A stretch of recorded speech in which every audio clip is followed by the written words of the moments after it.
आजादी की अपनी एक लंबी लड़ाई के उपरांत स्वतंत्र भारत में अपना स्वयं का संविधान लागू किया था। भारत का संविधान दुनिया का सबसे बड़े संविधान में से एक है और भारत के संविधान ने भारत के महान स्वतंत्रता संग्राम सेनानियों, संविधानविदों और विशेषज्ञों के अनुसार जिस संविधान को अपने देश में लागू किया, पिछले 74 वर्षों से यह भारत के अंदर जाति, मत, संप्रदाय, क्षेत्र या अन्य तमाम अवरोधों को पूरी तरह समाप्त करते हुए अपनी कसौटी पर खरा उतरा है। ये भारत के संविधान की ही महानता है कि दुनिया के अंदर आधुनिक लोकतंत्र के रूप में अपने आप को स्थापित करने वाले तमाम वे देश जो अपने को आज की व्यवस्था के अनुसार सबसे प्रगतिशील मानते हैं, उन देशों ने लंबे समय तक लिंग भेद के आधार पर महिलाओं को मताधिकार से वंचित किया था। तमाम दबी कुचली परंपराओं को समाज और राष्ट्र की मुख्य धारा से अलग किया था। लेकिन भारत दुनिया का वह देश है जिसने संविधान लागू करने के साथ ही इस बात को भी सुनिश्चित किया था कि भारत के अंदर लिंग के आधार पर जाति, मत, मजहब, क्षेत्र के आधार पर किसी भी प्रकार का कोई भेदभाव नहीं होगा और भारत के हर वयस्क मतदाता को अपना मताधिकार करने, भारत के अंदर एक सरकार बनाने के लिए पूरा अधिकार दिया। ये भारत के संविधान के कारण भारत का हर नागरिक आज देश की सरकार को बनाने में उसका हिस्सेदार बना हुआ है। हमारा संविधान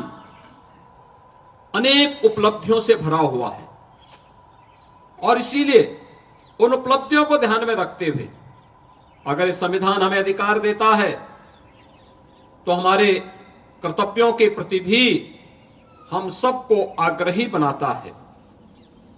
आदरणीय प्रधानमंत्री जी ने पूरे देशवासियों का इसी बात के लिए आह्वान किया है कि जब ये देश 2022 में अपनी आजादी का अमृत महोत्सव मना रहा था तो उस अमृत महोत्सव वर्ष में उन्होंने देशवासियों का आह्वान किया था कि आगामी 25 वर्ष की एक व्यापक कार्य योजना को लेकर के हमें आगे बढ़ना होगा। इन 25 वर्षों में हम कैसा भारत चाहते हैं, यह हम सबके संकल्प को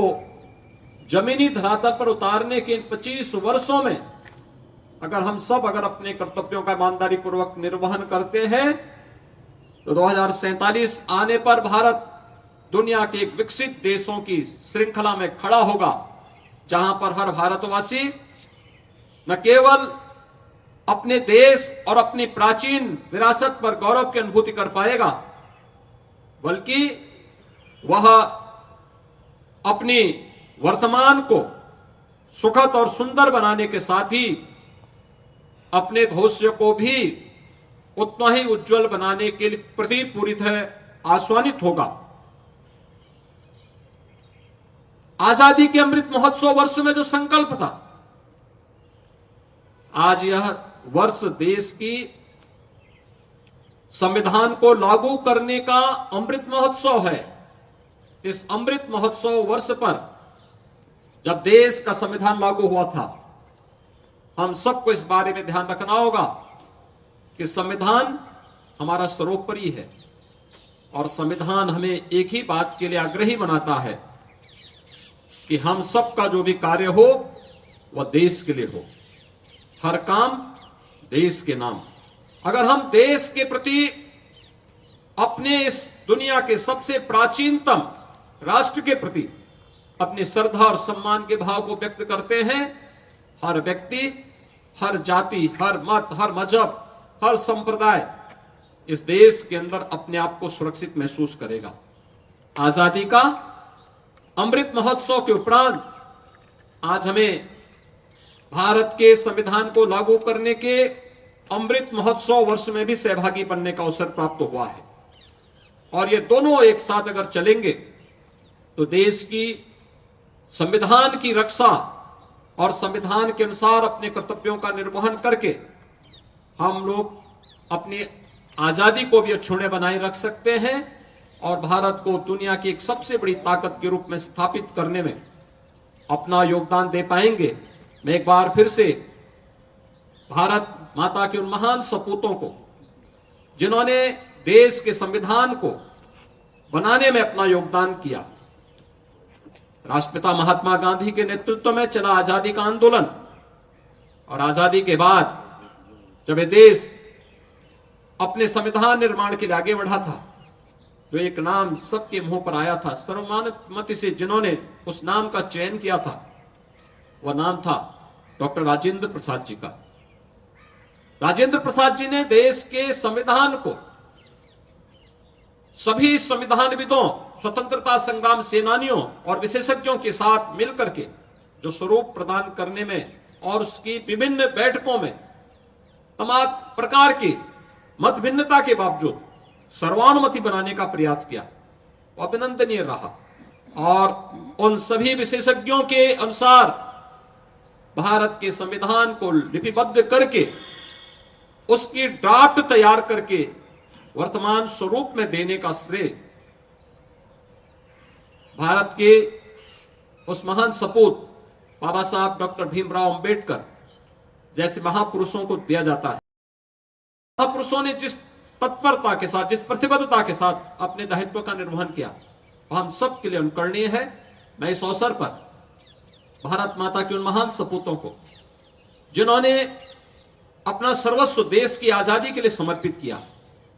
उन महान संविधानविदों, स्वतंत्रता संग्राम सेनानियों को इस अवसर पर नमन करते हुए पूरे प्रदेशवासियों को 75वें गणतंत्र दिवस के अवसर पर अपनी हृदय से बधाई देता हूं, अपनी शुभकामनाएं देता हूं। धन्यवाद। जय हिंद। उत्तर प्रदेश के मुख्यमंत्री योगी आदित्यनाथ को अभी आप सुन रहे थे।